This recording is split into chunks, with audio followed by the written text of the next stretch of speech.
થોડીક આગળ ગયા, નાવિક કે હજુ વજન ઓછું કરો. શું કરવાનું? એટલે પોતાની પાસે ગ્રંથો લીધા હતા, રામાયણ, ભાગવત, ઉપનિષદ, પુરાણો બધા. એટલે એના પેલા શિષ્યો હતા ને ગ્રંથો લઈને પાણી નાખવા જતા હતા. ગુરુજી કે ખબરદાર, આ ગ્રંથો ના નાખતા. એ કે કેમ? આ તો થોથા છે, નાખી દઈએ. એ કે ઇન્ડિયા થી લાવ્યા છીએ, સિલેક્ટ કરી લાવ્યા છીએ, એને ફેંકી ના દેવાય. પણ કે તો વજન ઓછું કરવાનું કે છે. ગુરુજી કે વજન ઓછું કરવું છે ને, હું દરિયામાં પડી જાઉં છું, પણ ભારતના ધર્મ ગ્રંથો ચાઇના લઈ જાઓ. અરે ગુરુજી, તમે પાણીમાં પડી જશો, પછી મારા ગુરુ કોણ? આ થોથાને લઈ જઈને શું કરવાના? સાંભળજો, એ સમયે ચાઇનાના ધર્મગુરુ શું વાત કરે છે કે ભારતનો એક એક ધર્મ ગ્રંથ એ ચાઇનાના, ચીનના 100 ધર્મગુરુની ગરજ સારે એવો છે. આ ચાઇનાનો એક સમયનો ધર્મગુરુ પોતે બોલ્યો હતો કે ધર્મગ્રંથો ન નાખતા ભારતના, બચાવે એના. વજન ઓછું કરવા શું કરવું? તો પેલા હ્યુએન સંઘના 2 શિષ્યો એ દરિયામાં પડી ગયા, જળ સમાધિ લઈ લીધી અને ભારતના ધર્મગ્રંથોને બચાવીને ત્યાં લઈ ગયા. આજે સમગ્ર વિશ્વ એ ચાઇનાની વસ્તુઓ વાપરે છે. ચાઇના વાળા હોશિયાર છે, ભલ ભલાની કોપી કરશે અને કદાચ એક સમયે તો એટલી આઈટમ બનાવશે ને કે ભગવાનને તકલીફ થશે કે મેડ ઇન મારો છે કે ચાઇનાનો છે. ભગવાનને મૂંઝવણ થઈ જાય કે મારું બનાવેલું ફૂલ છે કે ચાઇનાનું ફૂલ છે. એકદમ એવું કરી નાખે એવા છે, કોપી કરવામાં એટલા હોશિયાર છે. દિલ્હી અક્ષરધામની અંદર ચાઇનાના એમ્બેસેડર આવેલા, બહુ રાજી થયા અક્ષરધામ જોઈને. પછી આપણે નક્કી કર્યું કઈ ગિફ્ટ આપીએ એમને. કલ્ચરલ મિનિસ્ટર હતા એટલે ગણપતિની મૂર્તિ આપી, આપણા ગણપતિ ભગવાનની મૂર્તિ આપીએ. એટલે આપણે ગણપતિ ક્યાં પુસ્ટોલમાં હતા એ મંગાવ્યા અને પછી ચાઇનાના માણસને ગણપતિ આપવા જતા હતા. એટલે સંતોને એમ થયું ચેક કરી લઈએ ને આગળ પાછળ કઈ તૂટેલા જ નથી ને, કારણ કે આપણી પ્રેસ્ટીજ ડાઉન થાય ને તો તૂટેલા આપીએ તો સારું પૈસા આપવું જોઈએ. એટલે ગણપતિને આપતા પહેલા ફેરવવા ગયા, પાછળ ફેરવ્યા તો ગણપતિની પાછળ એક પ્લેટ લગાવી હતી, શું લખ્યું હતું? Made in China. આપણા ગણપતિ યારા એ બનાવતા થઈ ગયા છે. ભલભલું બનાવી નાખે, કોપી કરી નાખે એવો એ દેશ છે. એ ચાઇના વાળા ભારતના લોકો પાસેથી અધ્યાત્મ શીખવા માંગે એવા ધર્મ ગ્રંથો એ ભારતના હતા. એવો એક પવિત્ર ધર્મ ગ્રંથ એ રામાયણ છે. ગઈકાલથી આપણે એનો પ્રારંભ કર્યો. ભારતીય અણમોલ ધર્મ ગ્રંથ. સામાન્ય રામાયણની પારાયણ તો અત્યાર સુધી આપ સૌએ કેટલી સાંભળી હશે. કદાચ અહીંયા બેઠેલા ઘણા બધાને રામાયણ મોઢે પણ હશે. રામાયણનો સમગ્ર ઘટનાક્રમ પણ આપ સૌને ખબર હશે. પણ રામાયણ ખાલી જાણવું, રામ જન્મ્યા, મોટા થયા, ખાધું પીધું લહેર કર્યું, એ જ રામાયણ નોય. રામાયણ જાણ્યા પછી એ રામાયણના પ્રત્યેક સિદ્ધાંતો, એ રામાયણની વાતો એ કયા પ્રકારની પ્રેરણા આપણને આપી શકે છે એ સમજવાનો આપણો 7 દિવસ દરમિયાનનો પ્રયત્ન છે. ગઈકાલે રામચરિત માનસના આધારે, સાથે સાથે વાલ્મીકીજીના કેટલાક શ્લોકોને આધારે, આમ તો વાલ્મીકી રામાયણ સંસ્કૃતમાં લખાયેલું છે અને રામચરિત માનસ એ અવધી ભાષામાં લખાયેલો ધર્મગ્રંથ છે, પણ છતાં ગુજરાતીની અંદર આપણે સમજવાનો એક પ્રયત્ન કરી રહ્યા છે.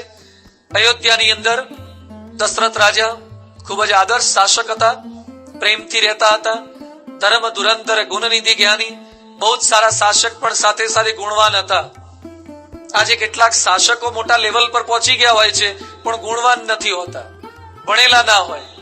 ભારત વર્ષની અંદર શાસક કેવા હતા કે જેની અંદર રાજ્ય જ્ઞાન પણ હોય અને અધ્યાત્મ જ્ઞાન પણ હોય, જેની પાસે સદાચાર પણ હોય, એ શાસકનું લક્ષણ છે. દશરથ રાજાનું મંત્રીમંડળ ખૂબ સુંદર હતું. એના મંત્રીમંડળમાં ફાઇનાન્સ ડિપાર્ટમેન્ટ, એગ્રીકલ્ચર ડિપાર્ટમેન્ટ, અલગ અલગ ડિપાર્ટમેન્ટ તો હતા, પરંતુ સાથે સાથે એક ધાર્મિક મંત્રી હતા, વશિષ્ઠ ઋષિ, જેને હર હંમેશા આગળ રાખતા હતા. તમ ધર્માટ દંડોસી, ધર્મ તને ગમે ત્યારે દંડ કરી શકશે. આપણે સૌએ પણ આપણા જીવનમાં એક વ્યક્તિ એવી રાખવી કે જે આપણા કાન પકડી શકે. એક વ્યક્તિ એવી રાખો કે જે તમને ક્યારેક કંઈ કહી શકે. માણસ માત્ર પાસે પૈસો આવી જાય, બુદ્ધિ આવી જાય એટલે આપણે એમ માની બેસીએ છીએ કે હું સંપૂર્ણ સાચો, મને કોઈ કશું જ કહી ના શકે. ગમે તેવો માણસ પણ ક્યારેક થાપ ખાઈ શકે છે. તો આપણી ઉપર આપણા કોઈક વડીલ, કોઈક એવા સંત, કોઈક એવા ગુરુ જેનું શાસન આપણી ઉપર હોવું જોઈએ, જે આપણને ક્યારેક ટકોર કરીને કહી શકે. જ્યારે માણસ સ્વચ્છંદી બની જાય છે, નિરંકુશ બની જાય છે, એને કોઈ કહી શકતું નથી, ત્યારે માણસના જીવનમાં ભૂલ થવાની માત્રા એ સતત વધી જાય છે. આપણે ગમે તેટલા લેવલ પર પહોંચ્યા હોઈએ છતાં કોઈક આવી સત્તા જેનું આધિપત્ય આપણા જીવનમાં કંઈક રાખવું જોઈએ. દશરથ રાજા હતા, અયોધ્યાના ચક્રવર્તી રાજા હતા, છતાં પણ વશિષ્ઠ ઋષિને પૂછ્યા વગર રાજ્યનું કોઈ કામ નહોતા કરતા. ખૂબ સુખી સંપન્ન હતા, પણ દશરથને એક તકલીફ હતી. શું તકલીફ? એક બાર ભૂપતિ મન માહી, ભઈ ગલાની મોરે સુત નાહી. દશરથને તકલીફ એ હતી કે બધું જ છે, સ્ત્રીઓ છે, હાથી ઘોડા સત્તા સંપત્તિ બધું જ છે, પણ સંતાન નથી. માણસ માત્રને 3 પ્રકારની ઈચ્છાઓ રહે છે. એક વિત્તેષણા, બીજી લોકેષણા અને ત્રીજી પુત્રેષણા. પૈસાની ઈચ્છા માણસ માત્રને રહેવી જોઈએ. અમારે સાધુએ રાખીએ તો મારી ભૂલ છે, અને તમે ન રાખો તો તમારી ભૂલ છે. ગૃહસ્થ તરીકે પૈસો કમાવો જ જોઈએ, સારો કમાવો જોઈએ, લાખના કરોડ કમાવા જોઈએ. અમે માનીએ જ છીએ. કેટલાક લોકો એમ કહે છે કે હિન્દુ સંસ્કૃતિમાં બધા ભજન કરતા જ શીખવાડે છે. એવું નથી ભાઈ. આપણા શાસ્ત્રોની અંદર પૈસા કમાવાની વાત છે જ. કમાઓ, પણ નીતિથી કમાઓ, સારી રીતે કમાઓ, ધર્મથી કમાઓ, એ વાતો છે. વિત્તેષણા, પૈસા કમાવા જોઈએ, પણ લોભ ન રાખવો જોઈએ. એક મર્યાદા, એક બોર્ડર લાઈન, એ પણ આપણા ધર્મ ગ્રંથોએ શીખવાડ્યું છે. બીજી વાત, લોકેષણા, નામના કમાવાની ઈચ્છા, કંઈક આગળ વધવાની ઈચ્છા, કેટલેક અંશે રહેવી જોઈએ. વધારે પડતી માનની ઈચ્છા થાય પાછી એ તકલીફ કરે છે. અને ત્રીજી ઈચ્છા છે પુત્રેષણા, સંતાનની ઈચ્છા. પ્રત્યેક ગૃહસ્થને એમ થાય કે આપણા ઘરે પણ બાળક હોય, આપણા ઘરે સંતાન હોય. દશરથ રાજા હતા, 3 સ્ત્રી હતી, છતાં પણ સંતાન નહોતા. વશિષ્ઠ ઋષિના આશીર્વાદ લીધા, એકલ શૃંગીજી પાસે યજ્ઞ કરાવડાવ્યો. યજ્ઞ દ્વારા, યજ્ઞીય સંસ્કૃતિ દ્વારા ભગવાને સંકલ્પ પરિપૂર્ણ કર્યો. અને દશરથ રાજાના ત્યાં કૌશલ્યના હતા. કૌશલ્યા જનયદ રામમ દિવ્ય લક્ષણ સંયુતમ કહેતા કૌશલ્યના હતા. દિવ્ય પુત્રનો જન્મ થયો. દશરથનો વર્ષોથી જે સંકલ્પ હતો, વર્ષોથી સાધના કરી, સંકલ્પો કર્યા, પ્રાર્થના કરી, પણ જે કાર્ય ન થયું એ વશિષ્ઠ ઋષિના આશીર્વાદથી, એમની કૃપાથી, ગુરુની એક કૃપા થાય, ગુરુના આશીર્વાદ દ્વારા આ કાર્ય થઈ શકે છે. અને મર્યાદા પુરુષોત્તમ રામચંદ્ર ભગવાન એ પૃથ્વી પર પોતે પ્રગટ થયા. રામ ભગવાનની સાથે સાથે કૌશલ્યાની અન્ય દેરાણી જેઠાણી સુમિત્રા અને કૈકેયી, એમણે પણ સંતાનોને જન્મ આપ્યા. 4 સંતાનોના જન્મ થયા. 3 સ્ત્રીઓ વચ્ચે 4 સંતાનોના પ્રાદુર્ભાવ થયા. અહીંયા લખે છે આપણા ધર્મ ગ્રંથોની અંદર કે ભગવાનનું નામ શું રાખવામાં આવ્યું? વશિષ્ઠ ઋષિએ નામ રાખ્યું, જો આનંદ સિંધુ સુખ રાશી, સિકરતે ત્રૈલોક સુપાસી, જો સુખધામ રામ અસનામા, અખિલ લોકદાયક વિશ્રામા. વશિષ્ઠ ઋષિ બાળક પાસે જાય છે, દશરથ રાજાના દીકરા પાસે, અને વાત કરે છે કે આમ તો હરિ તારા નામ છે, 1000 કયા નામે લખવી કંકોત્રી. રાજા એમ કે છે કે મારા બાળકનું નામ પાડો. ઋષિ બાળક પાસે જઈને કે છે કે ભગવાન મારું નામ તમે પાડ્યું અને મારે તમારા નામ શું પાડવા? ભગવાન કે છે અત્યારે જ્ઞાન ના આપો, કીધું એટલું કરી નાખો, નામ પાડીને જતા રહો. નામ પાડી આપો. કંઈક નામ પાડે છે. નામ કેટલું સુંદર પાડ્યું છે, રામ. લોકોને જે રંજયતી જનાન ચિત્તાન ઇતિ રામ, જે લોકોને આરામની અનુભૂતિ કરાવે એ રામ છે, જે વિશ્રામની અનુભૂતિ કરાવે એ રામ છે. કેટલું સુંદર સાર્થક નામ છે. આજે માણસો આનંદમાં રહેવા માટે જાત જાતના બીજા નુસ્ખા અપનાવે છે, જાત જાતની ગોળીઓ ખાય. અમેરિકામાં એક ટેબ્લેટ બહાર પડી છે, એક્સટસીની ટેબ્લેટ, $10 આવે છે. જીભ પર તમે મૂકો ને એટલે તમને ગલી પછી થાય, ગલગલિયા થાય, ઉછળો થોડીક વાર. એટલે ડ્રગ્સ લે ને, હેરોઈન લે, એ બધા તો થોડી તકલીફ પડે છે. આ તો પેલી જેમ્સ બોન્ડ આવે ને એના જેવી નાનકડી ગોળી આવે છે, એ જીભ પર મૂકવાની એટલે અડધો કલાક સુધી આમ ગલપચિયા થાય, મજા આવે. આમ બરાબરનો કાંટો ચડી જાય, કેપ ચડે. અફીણ પીધા પછી જેમ કેપ ચડે ને એમ. અને અડધા કલાક પછી લબડાય નમ, પૈડામાંથી હવા કાઢી નાખે જેમ ઢીલા ડબ થઈ જાય એમ થઈ જાય. માણસો આના પ્રયત્ન કરે છે. $10 અબજ દર વર્ષે અમેરિકા દવાઓ ખાય છે. $10 અબજ એન્ટી ડિપ્રેશન દવાઓ. ટેન્શન થઈ જાય છે, ફ્રસ્ટ્રેશન થઈ જાય છે. એની વચ્ચે આનંદમાં રહેવા માટે જાત જાતની ટેબ્લેટ ખાય છે, જાત જાતના ડ્રિંક બહાર પડ્યા છે, એનર્જી ડ્રિંક. રેડ બુલ અહીંયા આવ્યું, થઈ ગયું રેડ બુલ. ત્યાં રેડ બુલ ડ્રિંક પીવે છે બધા. 5 hours એનર્જી. હવે આપણા લોકો પીવા માંડ્યા છે. રેડ બુલ પીવાના હોય? આપણા બાપ દાદા કે રેડ બુલ પીતા હતા? રેડ બુલમાંથી એનર્જી લેવાના પ્રયત્ન કરે છે. 5 hours એનર્જી, 5 કલાક સુધી તમને એનર્જી રહે, પછી પાછા ઢીલા થઈ જાઓ. K1, K2, K3 જાતના બધા પાવડર બહાર પડ્યા છે. એ ખાઈ પીવે, સિગરેટમાં લગાવે, એમાંથી આ બધા પ્રયત્ન કરે છે. શું માણસો નુસ્ખા અપનાવે છે? ભગવાનનો આનંદ જેની પાસે આવી જાય એને કાંઈ કરવું પડતું નથી. આપણા સંતો મહંતો પાસે એ કાંઈ આ બધા ખાતા પીતા નહોતા, છતાં પણ એ લોકો પાસે કેપ હતો ભગવાનનો આનંદ. જે સંતો આનંદ પ્રાપ્ત કરી શકતા હતા, જે સુખ રામ નામમાં છે, એ આનંદ બીજા ખાવા પીવાની વસ્તુમાં નથી. તો રામ ભગવાનનું સાર્થક નામ છે. નામ પણ એ સમયે સાર્થક પડાતા હતા. અત્યારે નામમાં કેટલાકને ઠેકાણા નથી હોતા. એકવાર એવું સાબરકાંઠામાં એક ગામડે ગયો, ઈડરની બાજુનું એક ગામ છે.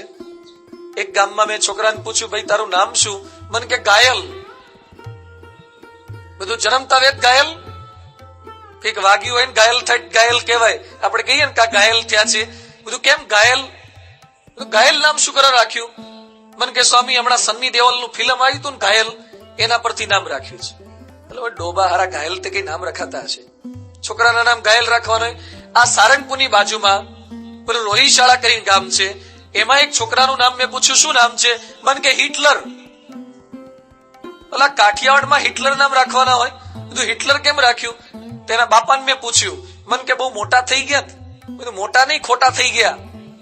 હિટલર નામ રાખવાના હોય?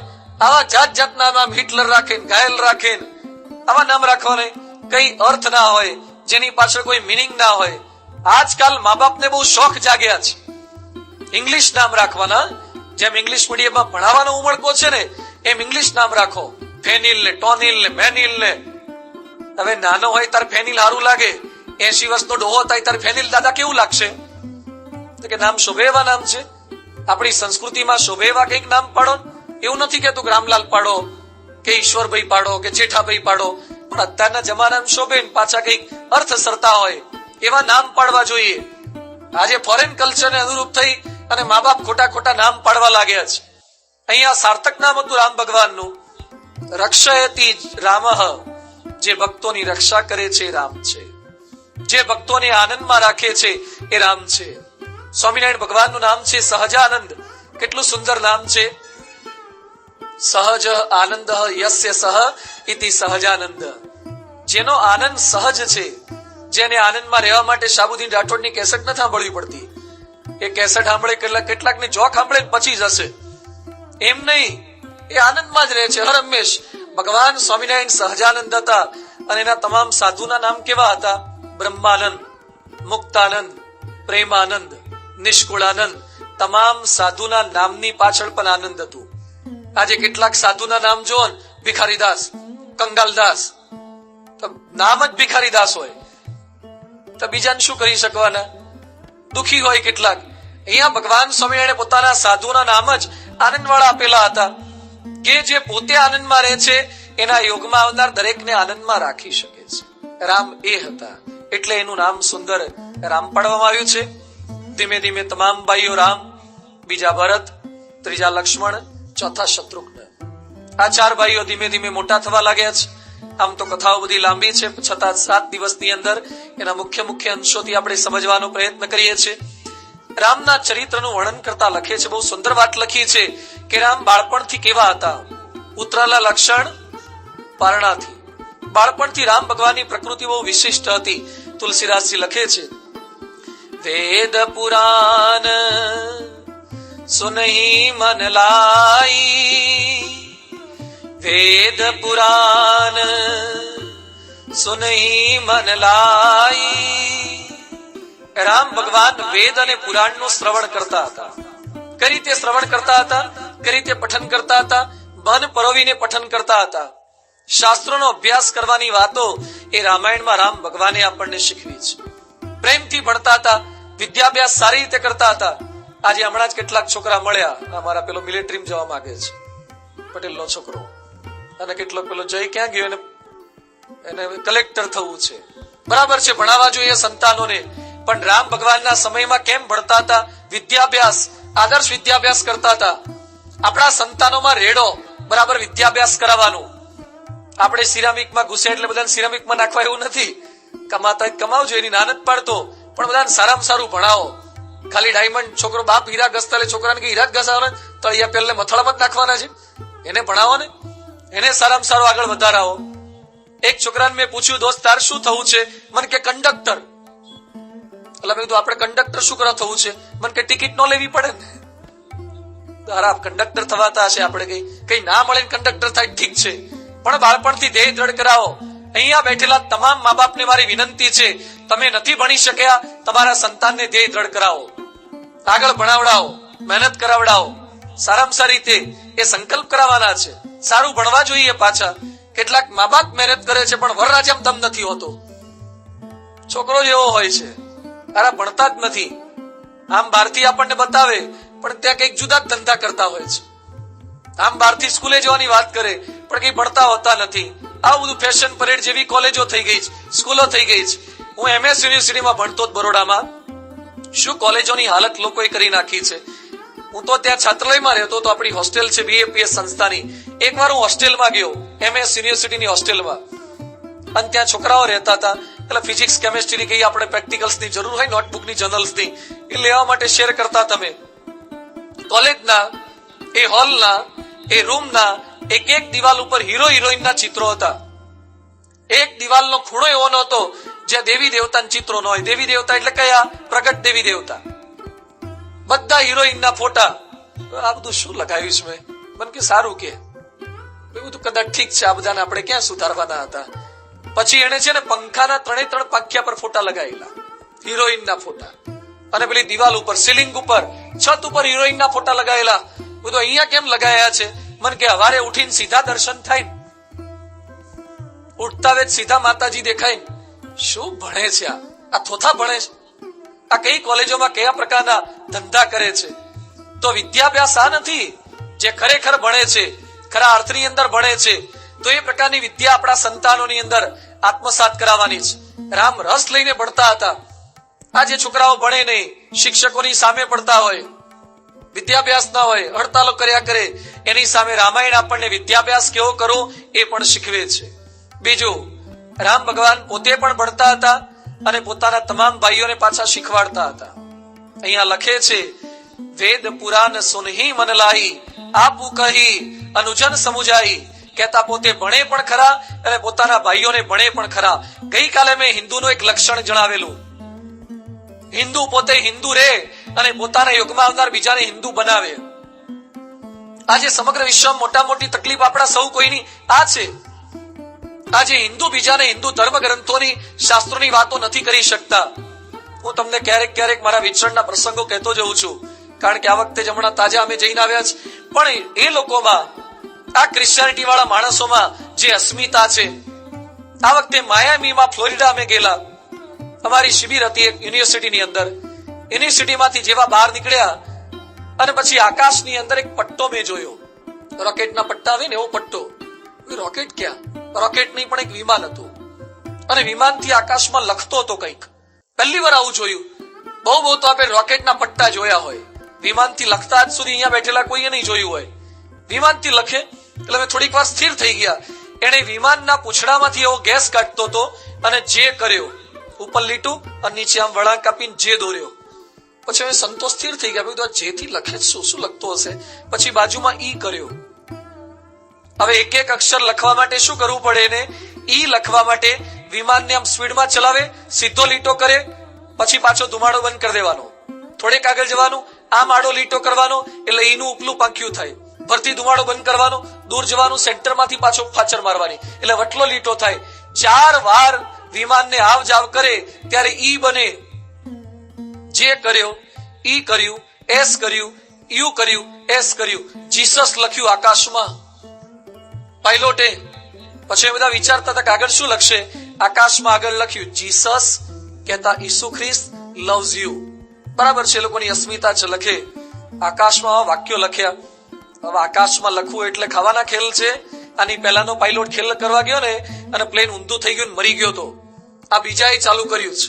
લાખો ડોલરનો ખર્ચો થાય આકાશમાં લખવાનો. બલૂન પર આપણને આવા વાક્યો જોવા મળે.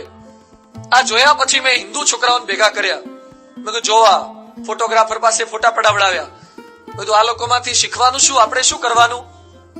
તો પેલા લોકોએ મને શું કીધું, આપણા હિન્દુ છોકરાઓ જોજો કેવા જવાબ આપે છે. મને કે સ્વામી આપણે એના ફોટા પાડી લેવાના. બધું ફોટા પાડ્યા પછી શું કરવાનું? મને કે જીસસ કાઢી નાખવાનું અને રામકૃષ્ણ સ્વામિનારાયણ લખી દેવાનું. આપણા ગુજરાતીઓને આટલું જ હુજે, સસ્તું ભાડું સિદ્ધપુરની જાત્રા. આપણે કઈ કરવું જ નહીં. આ લોકો કરે એમાં ફોટા પાડી પડીને આપણા ચોટાડી દેવા. પણ આપણને વિચાર આવે કે આપણને જે વસ્તુ સમજાઈ છે એ લોકો સુધી આપણે પહોંચાડવું છે, આ દ્રઢ કરાવવું છે. રામ ભગવાનના જીવનમાં આ હતું. પોતે શાસ્ત્ર ભણતા અને પોતાના એ ભાઈઓને તમામને શાસ્ત્રની વાતો કરતા, ભણાવતા બીજાને. એટલે ભગવાન સ્વામિનારાયણ શિક્ષાવત્રીમાં લખ્યું છે, પાઠનીયા અધીત વિદ્યા. પોતે વિદ્યા ભણવી પણ ખરી અને બીજાને વિદ્યા ભણાવી પણ ખરી. શીખવવું, બીજાને જ્ઞાન આપવું જોઈએ. તો રામ ભગવાનનું બાળપણથી વિદ્યા સંબંધી આવા ગુણો હતા. બીજું રામ ભગવાનની વિશેષતાની વાતો કરતા ગોસ્વામી તુલસીદાસજી લખે છે, પ્રાતકાલ ઉઠી કઈ રઘુનાથા, પ્રાતકાલ ઉઠી કઈ રઘુનાથા, માતુ પિતા ગુરુ નાવહી માથા. રામ ભગવાન રોજ સવારે ક્યારે ઉઠતા? પ્રાતકાલ ઉઠી કઈ રઘુનાથા, માતુ પિતા ગુરુ નાવહી માથા. ભગવાનના જીવનની અંદર માતા પિતા પ્રત્યે આદર કયા પ્રકારનો હતો એ રામાયણ શીખવે છે. આપણી ભારતીય સંસ્કૃતિમાં લખ્યું છે, માતૃ દેવો ભવ, પિતૃ દેવો ભવ. દેવો ભવ એટલે દેવ થયા પછી વંદન કરવા એમ નહીં. મોટે ભાગે છોકરાઓ મા બાપના ફોટા ક્યારે રાખે? મા બાપ ગુજરી જાય ને ત્યારે ફોટો લાવે.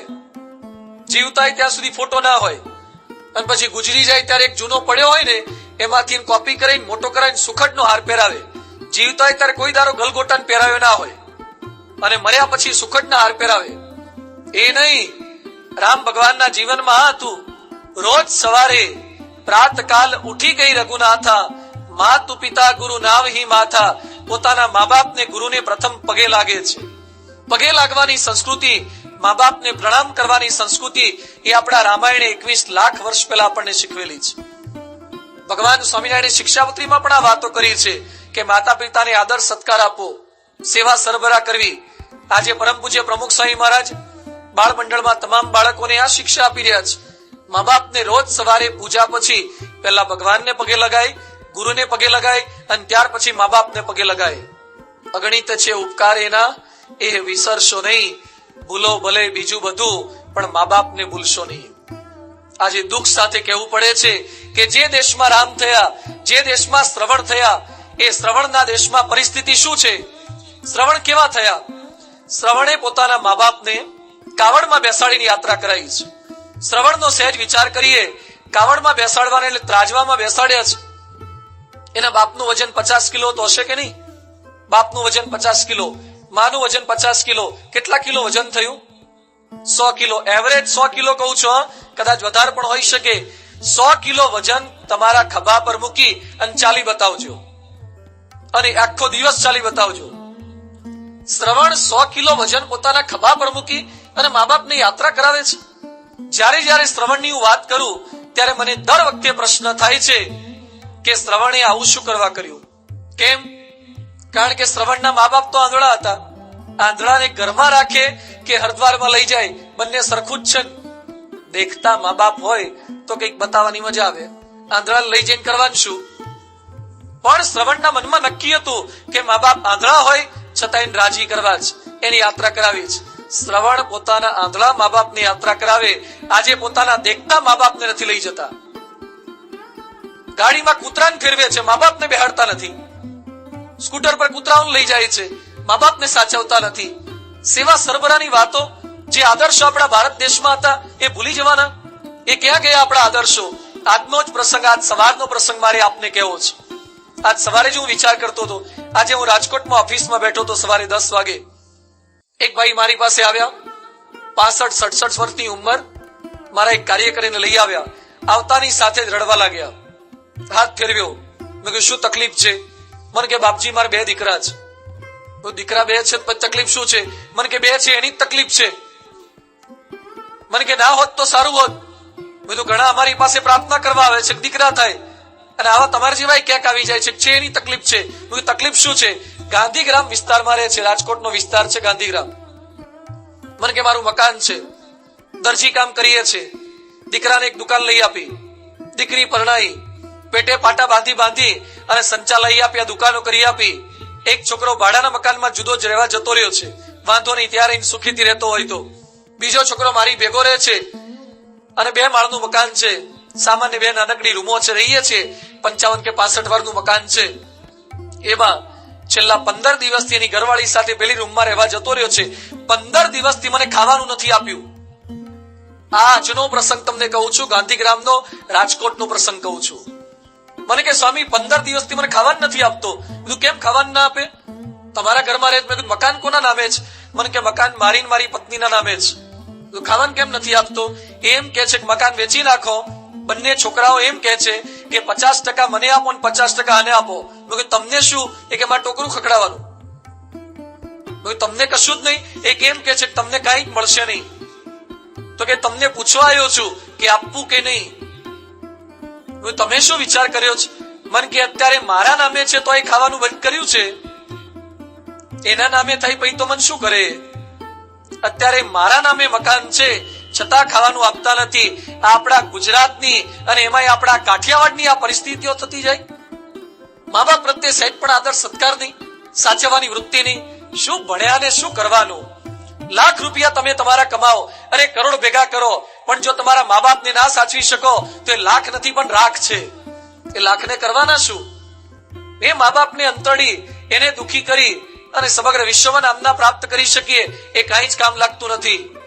ભારત વર્ષે આપણને આ શીખવાડ્યું છે, મા બાપની સેવા કરીએ, આદર સત્કાર કરીએ.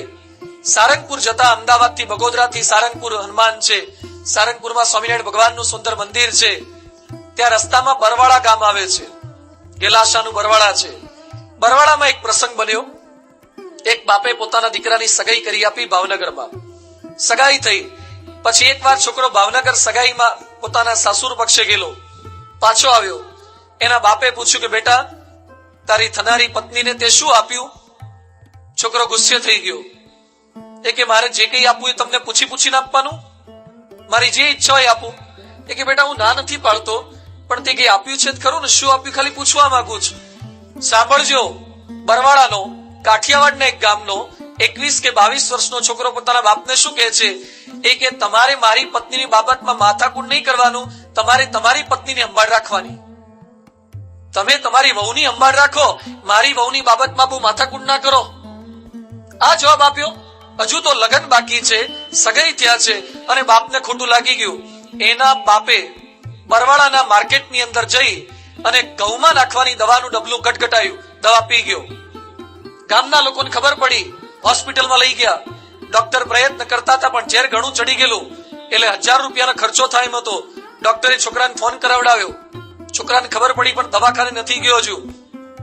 એને કીધું કે ભાઈ તારા બાપે દવા પી લીધી છે અને મોતના ઝોલા ખાય છે, જો બચાવવા હશે તો લાખો રૂપિયાનો ખર્ચો થશે, શું કરવું છે?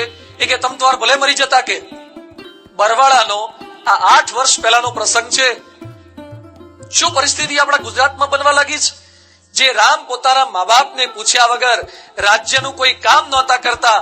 આયસુ માગી કરહી પુર કાજા, દેખી ચરિત હર્ષય મન કાજા. લખે છે રામાયણમાં કે રામ પોતાના મા બાપને પૂછ્યા વગર કોઈ કામ નહોતા કરતા. અને એની સામે આપણી સંસ્કૃતિ એ કયા પ્રકારનું થવા લાગ્યું છે? કદાચ અમેરિકામાં હોય તો ઠીક છે. અમેરિકામાં એક છોકરી રાત્રે 11:30 વાગે પાછી આવી. એની મમ્મીએ દીકરીને પૂછ્યું, why did you come late? કેમ મોડી આવી? છોકરી કંઈ જ ના બોલી. અને અમેરિકામાં 911 કરે એટલે શું આવે? પોલીસ આવે. એટલે 911 દબાઈ દીધું ટેલિફોનમાં. રાત્રે 11:30 વાગે પોલીસ આવી, સાયરન વગાડતી. પોલીસે પૂછ્યું, વોટ હેપન, વોટ્સ રોંગ? એ કે માય મધર ઇઝ ડિસ્ટર્બિંગ મી. છોકરીએ ફરિયાદ કરી. 16 વર્ષની છોકરીએ ફરિયાદ કરી કે મારી મમ્મી મને ડિસ્ટર્બ કરે છે. અને પોલીસ ત્યાં તો અંધેરી નગરી ગંડુ રાજા જેવું છે, કેટલુંક પાછું કઈ પૂછવા કરવા નહીં, સીધા જેલમાં નાખી દેવા. પેલી છોકરીની એક ફરિયાદના આધારે પેલી માતાને 2 દિવસ સુધી જેલમાં રાખી. હવે રાત્રે 11:30 વાગે તું પાછી આવે તો માતાનો તને એટલું પૂછવાનો અધિકાર નહીં કે તું રાત્રે કેમ મોડી આવે છે? એમાં ડિસ્ટર્બ થઈ જવાનું. તારી માએ તને 9 મહિના પેટમાં રાખી એમાં તારી માં ડિસ્ટર્બ નહોતી થઈ? અને તને રાત્રે લેટ આવી એમાં પૂછી ના શકે? કયા પ્રકારની આપણી સંસ્કૃતિ થતી જાય છે? આજે મા બાપ છોકરાને પૂછી શકતા નથી, કહી શકતા નથી. આ આપણી સંસ્કૃતિ નથી. હિન્દુ સંસ્કૃતિમાં મા બાપનો અધિકાર છે દીકરા દીકરીઓને પૂછવાનો. મા બાપનો અધિકાર છે દીકરા દીકરીઓને પૂછવાનો. મા બાપનો અધિકાર છે દીકરા દીકરીઓને પૂછવાનો. મા બાપનો અધિકાર છે દીકરા દીકરીઓને પૂછવાનો. મા બાપનો અધિકાર છે દીકરા દીકરીઓને પૂછવાનો. મા બાપનો અધિકાર છે દીકરા દીકરીઓને પૂછવાનો. મા બાપનો અધિકાર છે દીકરા